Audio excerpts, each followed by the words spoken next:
महासमुद्रो पठवी पब्बतो अनिलोपी च उपमाय न युजन्ते सत्थु वरमुत्तिया सत्थु वरमुत्तिया।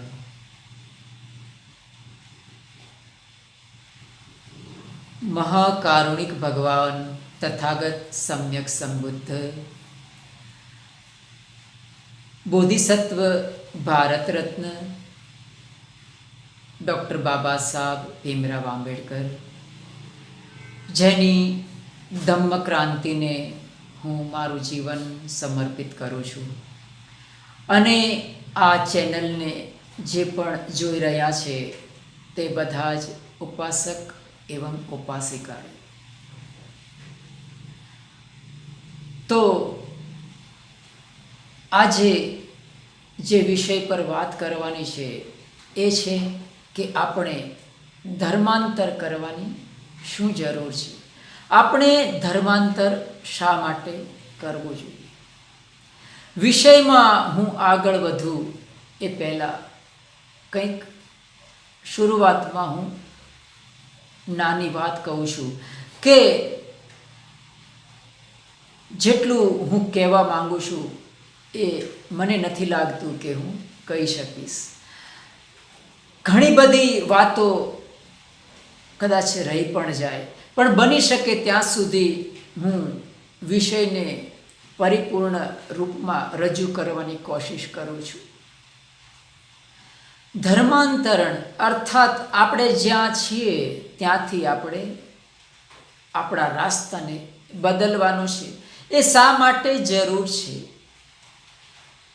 તો પહેલાં તો એક વાત છે કે જ્યારે આપણે કોઈ પણ ક્ષેત્રમાં આપણે નવીનતા ધારણ કરીએ છીએ ત્યારે આપણી માટે બે માર્ગ હોય છે, આપણે બે વસ્તુ આપણે કરવાની હોય છે।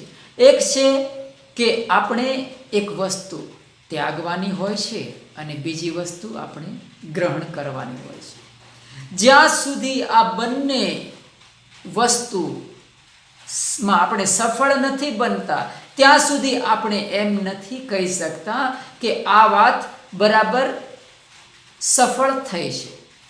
તો પહેલી વાત છે કે આપણે શું ત્યાગવાનું છે, આપણે જે ત્યાગવાનું છે એ ત્યાગવાનું શા માટે છે અને આપણે કેમ એ ત્યાગવું જોઈએ।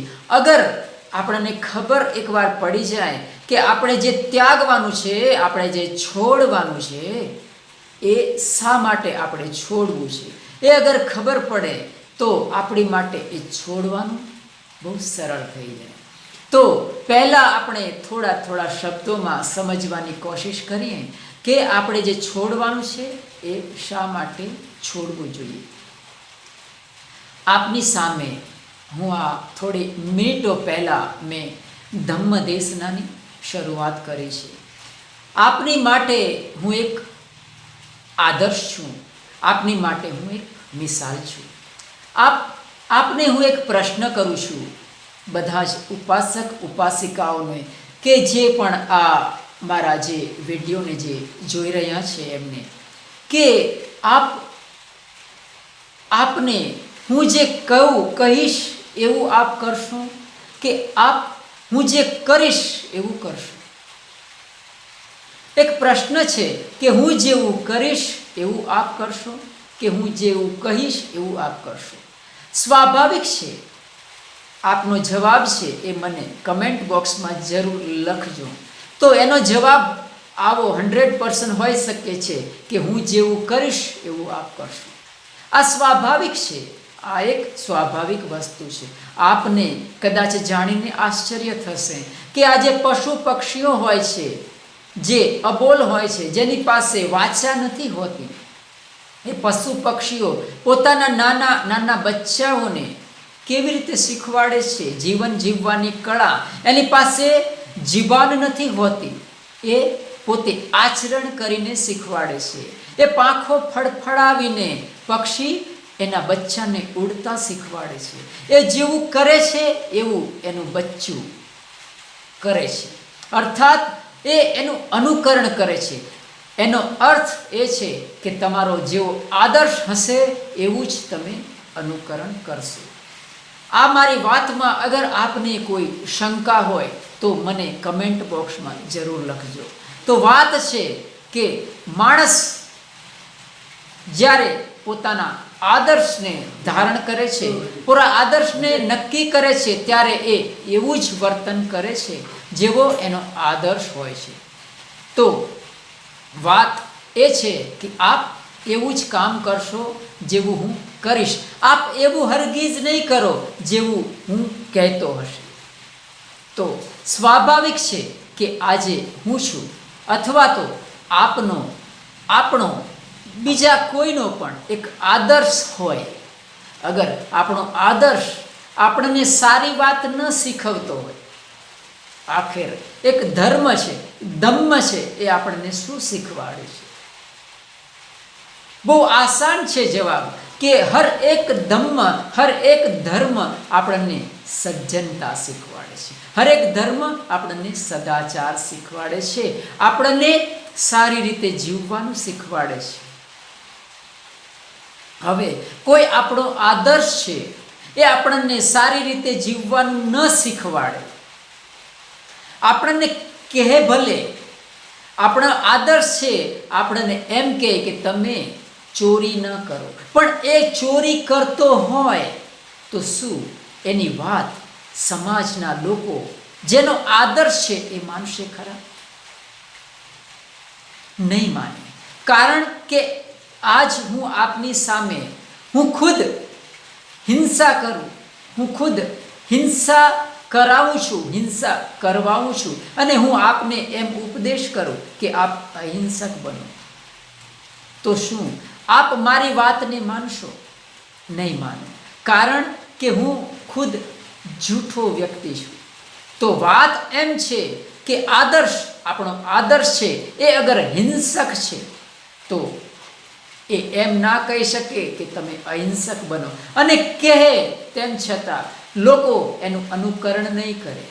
બીજી વાત, અગર આદર્શ છે એ વ્યાભિચારી હોય, આદર્શ છે અગર હિંસક હોય, આદર્શ અગર જૂઠો, કપટી અને અપ્રમાણિક હોય, તો શું સંસારના કોઈ પણ વ્યક્તિ જેને પોતાના આદર્શના રૂપમાં એને ધારણ કરેલો છે એ વ્યક્તિ એનું કહેવાનું માનશે ખરા? બિલકુલ નહીં માને. જેનો પણ એ આદર્શ હશે એ વ્યક્તિ એવું જ કરશે જેવું એના આદર્શે કર્યું છે. એટલા માટે તમે સમાજમાં અગર જ્યારે અન્યાય, જૂઠ, ચોરી, વ્યાભિચાર જ્યારે વધી જાય છે ત્યારે એના કારણમાં તમે જશો તો તમને જરૂર જોવા મળશે કે એનો જે આદર્શ છે એ ખોટો હશે. એનો આદર્શ છે એ આદર્શ જ અન્યાયી, જૂઠો, ચોરી કરનાર, વ્યાભિચારી, કપટી, અપ્રમાણિક હશે. આ એક સામાન્ય સાયકોલોજીની વાત છે. તો વાત એ છે કે જે છોડવાનું છે, જે ત્યાગવાનું છે એ આપણે આ ત્યાગવાનું છે કે અગર આપણો આદર્શ છે, આપણે જેને માનીએ છીએ, આપણે જેનું અનુકરણ કરીએ છીએ, એ વ્યક્તિ, એ ધર્મ, એ સંપ્રદાય એ કેવો છે, આપણને શું શીખવાડે છે એ સમજવાનું છે. અગર આપણને એ સારું ન શીખવાડતો હોય તો આપણે એને જલ્દીથી જલ્દી ત્યાગી દેવો એ આપણું હિતમાં છે. એક વાત છે. બીજી વાત છે કે જે ધમ્મ છે, જે ધર્મનું ક્ષેત્ર છે, એ હકીકતમાં અને સાચી રીતે જોવા જઈએ તો ધીરગંભીર હોય છે. ધર્મનું ક્ષેત્ર છે એ સમજદારીથી ભરેલું ધીરગંભીર હોય છે અને મનોરંજનથી પરે હોય છે. ધર્મ કોઈ મનોરંજનનું સાધન નથી. ધર્મ કોઈ આનંદ, ઉલ્લાસ, નાચવા, ગાવાનું ઇત્યાદિ કરવાનું સાધન નથી હોતું. અગર આપણે જેનું અનુકરણ કરી રહ્યા છીએ, આપણે ધારણ કરી રહ્યા છીએ, એ આપણને શું શીખવાડે છે? શું એમાં મનોરંજન છે? શું એમાં ગંભીરતા છે? કે શું એમાં નાચવા ગાવાનું, ખાવા પીવાનું ઇત્યાદિ જેવી ઇતર પ્રવૃત્તિઓ છે, તો સમજ લેવું જોઈએ આપણે કે એ ધર્મ ના હોઈ શકે. ધર્મ આપણને ધીર ગંભીરતા શીખવાડે છે. આ વાત છે કે આપણે જે ત્યાગવાનું છે, આપણે જે છોડવાનું છે, એ શા માટે છોડવું જોઈએ. હવે આપણે જે ધારણ કરવાનું છે, આપણે જે પકડવાનું છે, આપણે જે ગ્રહણ કરવાનું છે, એ શા માટે આપણે ગ્રહણ કરવું જોઈએ, એના ઉપર આપણે થોડી વાત કરીશું. કે ભગવાન તથાગત સમ્યક સંબુદ્ધ,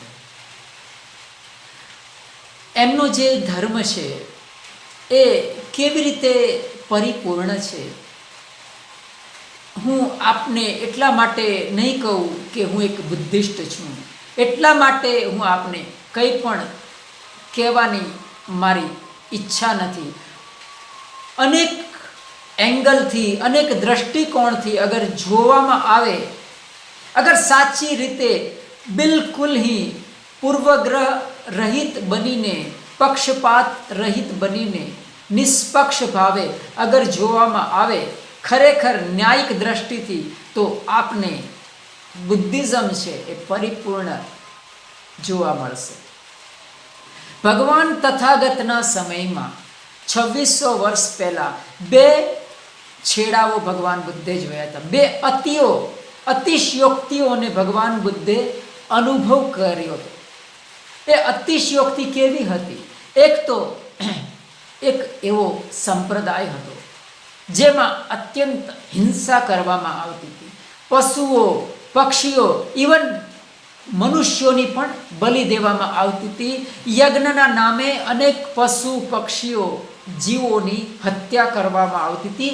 એક અતિ પર આ પ્રકારનો મિથ્યાચાર ભગવાને જોયો હતો. આ વાત માની લેવાની જરૂર નથી, હું કહું એટલા માટે. આપ સ્ક્રિપ્ચરમાં એ વાંચી શકો છો.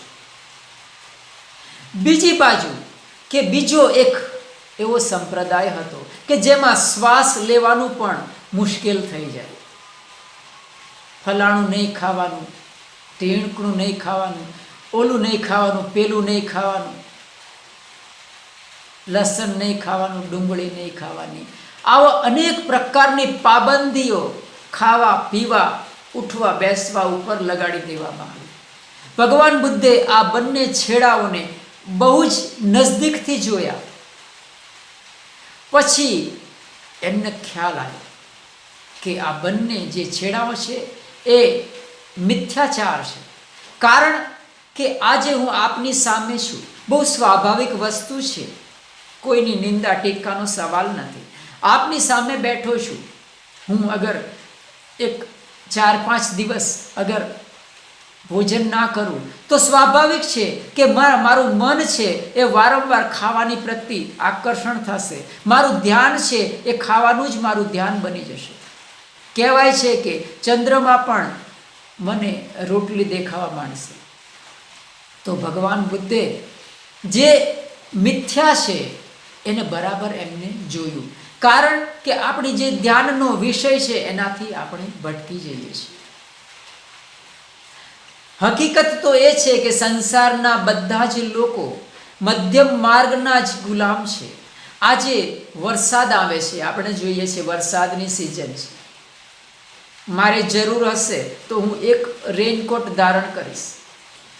હવે હું એમ કરું કે મારે એક રેનકોટ નહીં, મારે 4, 5, 10, 15 રેનકોટ મારે પહેરી લેવા છે. અતિશયોક્તિ થઈ ગઈ. આપણે જરૂરિયાતને મહત્વ આપવાનું છે, ઈચ્છાઓને નહીં. જ્યારે ઈચ્છાઓને મહત્વ આપવામાં આવે ત્યારે એ અતિશયોક્તિ થઈ જાય છે. ચાહે એનો આ છેડો હોય કે પેલો છેડો હોય, બંને ઈચ્છાઓ છે. અગર આપ 4-5 દિવસ ઉપવાસ રહેવામાં આવે તો પણ એ ઈચ્છાની પરિપૂર્તિ કરવાનું છે. જ્યારે બીજી તરફ બહુ ઠૂસીને ખાવામાં આવે તો પણ એ ઈચ્છાગત છે. તો ભગવાન બુદ્ધે જરૂરિયાતની વાત કરી છે. મજ્જીમાં દ્વેમે ભિક્ષવે અંતા પબ્બજીતેન ન સેવી તબ્બા. જો બે છેડા છે એની સેવના ન કરવાની. દ્વેમે ભિખવે અંતા પબ્બજીતે ન સેવી તબ્બા કતમા દ્વે યોચાયમ કામેસુ કામસુ ખલ્લિકાનું યુગો. એક છેડો છે એમાં બસ મોજ મસ્તી છે, મનોરંજન છે, ગાવાનું છે, નાચવાનું છે, તરકા આડંબરો છે. તો એને કીધું યોચાયમ કામેસુ કામસુ ખલ્લિકાનું યુગો. બીજી તરફ ભગવાન બુદ્ધ કહે છે યોચાયમ દુઃખ અતકિલ મથાનું યોગો દુઃખો અનર્યો અનર્થ સહિતો. બીજી બાજુ એમ કીધું કે જે દુઃખ અર્થાત પોતાના સ્વયંની ઉપર અત્યાચાર કરવામાં આવે છે એને પણ ભગવાન બુદ્ધે છોડી દેવાનું કીધું છે. અનર્યો અનર્થ સહિતો, અનર્થ કરવાવાળો માર્ગ છે, અનાર્યનો માર્ગ છે.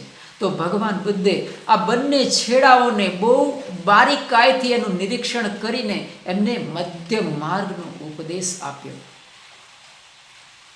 તો ભગવાન બુદ્ધે જે મધ્ય માર્ગનો ઉપદેશ આપ્યો છે એટલા માટે ત્યાંથી એનું મહત્વ શરૂ થાય છે.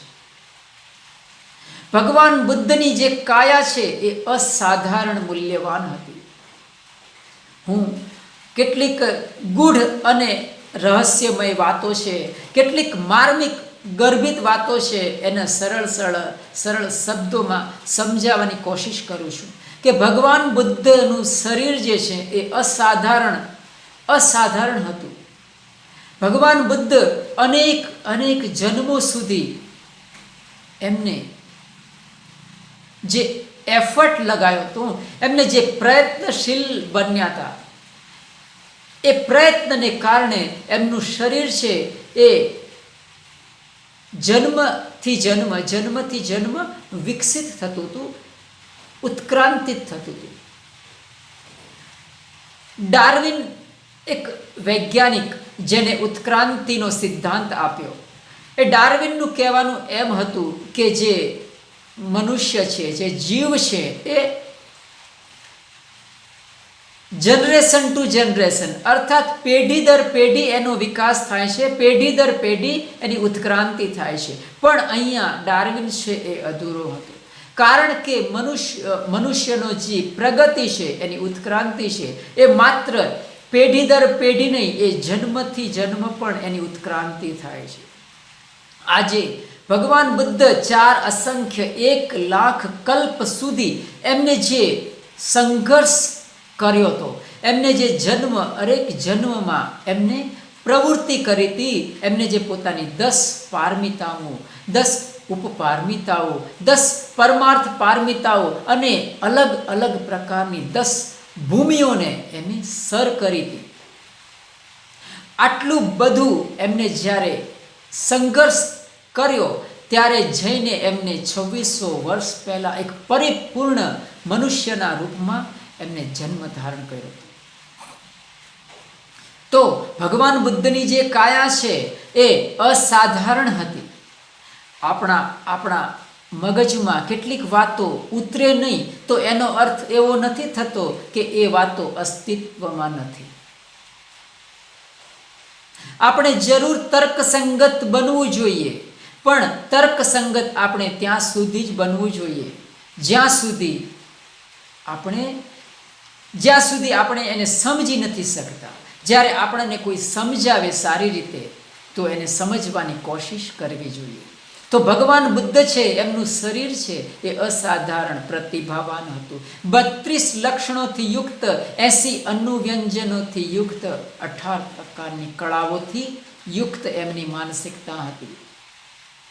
ઉપેતો બુદ્ધ ધમ્મેહી 18 સહી નાયકા, 32 લખણું પેતા, સીતાનું વ્યંજના ધરા. 32 લક્ષણોથી યુક્ત એમની કાયા હતી, 80 અનુવ્યંજનોથી યુક્ત એમની કાયા હતી. ભગવાન બુદ્ધ વિશે એમ કહેવાય છે કે એમને જ્યારે જમીન પર ચાલતા હતા ત્યારે એમના પગમાં જે નિશાનો હતા એ ધૂળ પર છપાઈ જતા હતા અને એની પાછળ કેટલાક વિદ્વાનો જઈને ભગવાન બુદ્ધની શોધ કરતા. તો વાત છે કે ભગવાન બુદ્ધની જે કાયા છે એ કેટલી મૂલ્યવાન હશે. એટલા માટે એક ગાથામાં કહ્યું છે કે એવમ ઇમમ ચક્ષુમંતમ શરીરમ સુસકત સકત સકતેહી દેવેન્દ્ર નાગેન્દ્ર નરેન્દ્ર પૂજિતો મનુષ્ય શેઠેહી તથેવ પૂજિતો તમ વંદન પંજલિકા ભવિત્વા બુદ્ધો હવે કપ સત્યેહી દુર્લભોતી દુર્લભોતી દુર્લભોતી. કહેવાનો અર્થ એ છે કે ભગવાનની કાયા છે એ સુકૃત સુકૃત સુકૃત થઈ જાય છે અને બુદ્ધો હવે કપ સત્યેહી દુર્લભોતી, અર્થાત જે બુદ્ધનું આગમન છે એ કલ્પોમાં પણ દુર્લભ છે. સતકપ્યેહી દુર્લભોતી, 100 કલ્પોમાં પણ એમનું આગમન છે એ દુર્લભ છે. આપણે સ્વાભાવિક રીતે જોઈ શકીએ છીએ કે આજ આપણે જેટલું જાણીએ છીએ એટલું ગઈકાલે જાણતા નહોતા અને આવતીકાલે આપણે જેટલું જાણશું એટલું આજ આપણે જાણતા નથી. દિન પ્રતિદિન આપણી માનસિકતા વિકસિત થઈ રહી છે, આપણી માનસિકતા ઉત્ક્રાંતિત થઈ રહી છે. એવી રીતે ભગવાન બુદ્ધ એક પરિપૂર્ણ રૂપથી ઉત્ક્રાંતિત હતા. એટલા માટે ભગવાન બુદ્ધની જે શારીરિક સંપત્તિ હતી એ સંસારમાં કોઈની પાસે હતી નહીં. તો વાત હું કરી રહ્યો છું કે આપણે જે ગ્રહણ કરવાનું છે એ શા માટે ગ્રહણ કરવાનું છે? તો આપણે તથાગત સમ્યક સંબુદ્ધની પ્રત્યે આપણે કેટલા શ્રદ્ધાયુક્ત બનીએ એ મારી નાની એવી હું કોશિશ કરું છું. હવે વાત કરીએ થોડી એવી કે ભગવાન બુદ્ધનું જે ધમ્મ છે એ શા માટે મહત્વપૂર્ણ છે. ભગવાન બુદ્ધે જ્યારે બોધ ગયામાં બોધિ વૃક્ષની નીચે જ્યારે એમને સમ્યક સંબુદ્ધત્વની પ્રાપ્તિ કરે છે ત્યારે એમને જે જ્ઞાન થાય છે એ જ્ઞાન, એના વિશે એમ કહેવાય છે કે એ જ્ઞાનને પૃથ્વી, અગ્નિ, જલ, વાયુ, આકાશ કોઈ પણ ધાતુની એને ઉપમા નહીં આપી શકાય. કારણ કે એ અદ્ભુત હતું. એ જ્ઞાન જે એમને પ્રાપ્ત કર્યું હતું એ સંસારમાં એક પહેલી વ્યક્તિ એવી હતી કે જેને એ પ્રકારનું જ્ઞાન પ્રાપ્ત કર્યું. પ્રથમ પ્રહરમાં ભગવાન બુદ્ધ પુબ્બે નિવાસાનું સતીનું જ્ઞાન થાય છે એમને. બીજા પ્રહરમાં ચ્યુતિત્પાદ અર્થાત જે સંસારના લોકો છે એની ઉત્પત્તિ, ઉદય અને વ્યય, જન્મ અને મૃત્યુ કેવી રીતે થઈ રહ્યું છે એ એમને જોઈ શકે છે. ત્રીજા પ્રહરમાં એમને પ્રતિત્ય, સમુત્પાદ અને 4 આર્ય સત્યનું જ્ઞાન થાય છે. ત્યારે એમ કહેવાય છે કે એક બોધિસત્વ પરિપૂર્ણ રૂપથી એક સમ્યક સંબુદ્ધ બને છે. ભગવાન બુદ્ધનો જે ધમ્મ છે એ કઈ રીતે એમનું જે મહત્વ છે એ હું આપને દર્શાવવાની કોશિશ કરું છું. ભગવાન બુદ્ધનો જે ધમ્મ છે બહુ સિમ્પલ છે, બહુ સાદો સીધો. ભગવાન બુદ્ધે જે ધમ્મ પદમાં વાત કરી છે એને સમજવા માટે કોઈ વિશિષ્ટ આંખોની, કોઈ વિશિષ્ટ માનસિકતાની જરૂર નથી. ભગવાન બુદ્ધનો જે ધમ્મ છે કોઈ રહસ્યવાદી નથી. ભગવાન બુદ્ધે સૌથી વધારે ભાર 4 આર્ય સત્ય પર મૂક્યો છે. ઇન્સાનની પાસે ગમે તેવી શક્તિ હશે, ગમે તેવું રહસ્ય હશે, ગમે તેવી આશ્ચર્ય પેદા કરવા વાળી વિદ્યાઓ હશે, એની પાસે કોઈ પણ પ્રકારની વિચિત્ર કળાઓ હશે, લોકોને આકર્ષિત કરે એવી કળાઓ હશે, પણ એ અંતિમ દુઃખ મુક્તિથી દુઃખ મુક્ત નહીં થઈ શકે. તો ભગવાન બુદ્ધનો જે ધમ્મ છે એ બહુ સાદો અને સિમ્પલ છે. આજકાલ માણસને જે રહસ્યવાદ બહુ આકર્ષિત કરે છે, રહસ્યવાદથી માણસ બહુ આકર્ષાય છે. બીજી અનેક દ્રષ્ટિએ અગર આપણે ભગવાન બુદ્ધના ધમ્મને જોઈએ તો ભગવાન બુદ્ધે કદી પણ એમ નથી કીધું કે હું તમને તારી દઈશ, કે હું તમને મુક્તિ અપાવી દઈશ. ભગવાન બુદ્ધે એમ કહ્યું કે તુમે હિ કિચ્ચમ આતપમ અખ્ખા તારો તથાગતા. ભગવાન બુદ્ધ છે એ માર્ગને અખત્યાર કરવાવાળા છે, એમને માર્ગને દેખાડવાવાળા છે. ચાલવાનું આપણું કામ છે. તો ભગવાન બુદ્ધ કહે છે કે તુમે હિ કિચ્ચમ આતપમ, તું જ તારો માર્ગદાતા છે. અત્તા હિ અત્તનો નાથો કોહી નાથો પરોસિયા. તું જ તારો નાથ છે, તું જ તારો માર્ગદાતા છે. તો ભગવાન બુદ્ધે માણસને સબળ બનાવવાની વાત કરી છે. અગર હું સારું કરું અને એમ કહું કે મેં કર્યું છે, મારા પ્રયત્નથી કર્યું છે, અને ખરાબ કરું તો કે મને દેવી દેવતાઓ કરાવે છે, ભગવાન કરાવે છે, આ ન્યાયપૂર્ણ નથી. એટલા માટે ભગવાન બુદ્ધનો જે ધમ્મ છે એ સમજવા જેવો છે. ભગવાન બુદ્ધનો જે ધમ્મ છે એ પરિપૂર્ણ છે. ભગવાન બુદ્ધે આનાપાન સતી અને વિપස්සનાને આધારભૂત બનાવીને બહુ જ મોટી વાત કરી છે કે ધર્મની વાત છે એ કેટલી ગંભીર અને સમજવા જેવી હોય છે. જે વ્યક્તિ આનાપાન સતી અને વિપස්සનાનો અભ્યાસ કરે છે એ નિશ્ચિત રૂપથી એ પ્રગતિશીલ બને છે. પહેલાં વૈચારિક ક્રાંતિ આવે છે, પછી ધાર્મિક ક્રાંતિ આવે છે, પછી સામાજિક ક્રાંતિ આવે છે. તો આજ અમારા વક્તવ્યના અંતમાં હું આપ સૌને એટલું જ કહીશ કે મેં કોઈ પણ પૂર્વ તૈયારી વગર આપની સામે મેં મારું વક્તવ્ય રજૂ કર્યું છે, અને બની શકે છે કે જે રીતે હું રજૂ કરવા માગું છું એ રીતે હું રજૂ નથી કરી શક્યો કદાચ, અને જે મારે કહેવું હતું એ કદાચ હું આપને નથી કહી શક્યો. પણ તેમ છતાં આપને કોઈ પણ પ્રશ્ન હોય, અથવા તો કોઈ પણ શંકા કુશંકા હોય, અથવા તો આપનો કોઈ પણ ઉત્તર હોય, તો પણ મને નીચે કમેન્ટ બોક્સમાં જરૂર બતાવજો. અને હું આશા રાખું છું કે મારો વિડીયો આપને જરૂર પસંદ આવ્યો હશે. તો એને લાઈક કરજો અને શેર કરવાનું ભૂલતા નહીં. તો આજ આપને મારો એ અનુરોધ છે કે આપ જેટલા પણ ઉપાસક ઉપાસિકાઓ છે, ખાસ કરીને જેને બુદ્ધિઝમમાં દીક્ષા નથી લીધી, એ લોકો જરૂરથી બુદ્ધિઝમમાં દીક્ષા લઈને ધમ્મની, બાબા સાહેબના જે ધમ્મ ક્રાંતિ છે એને એક વેગ આપે. તો આજે બસ એટલું જ કહીને હું મારી ધમ્મવાણીનું સમાપન કરું છું. સાધુ સાધુ સાધુ.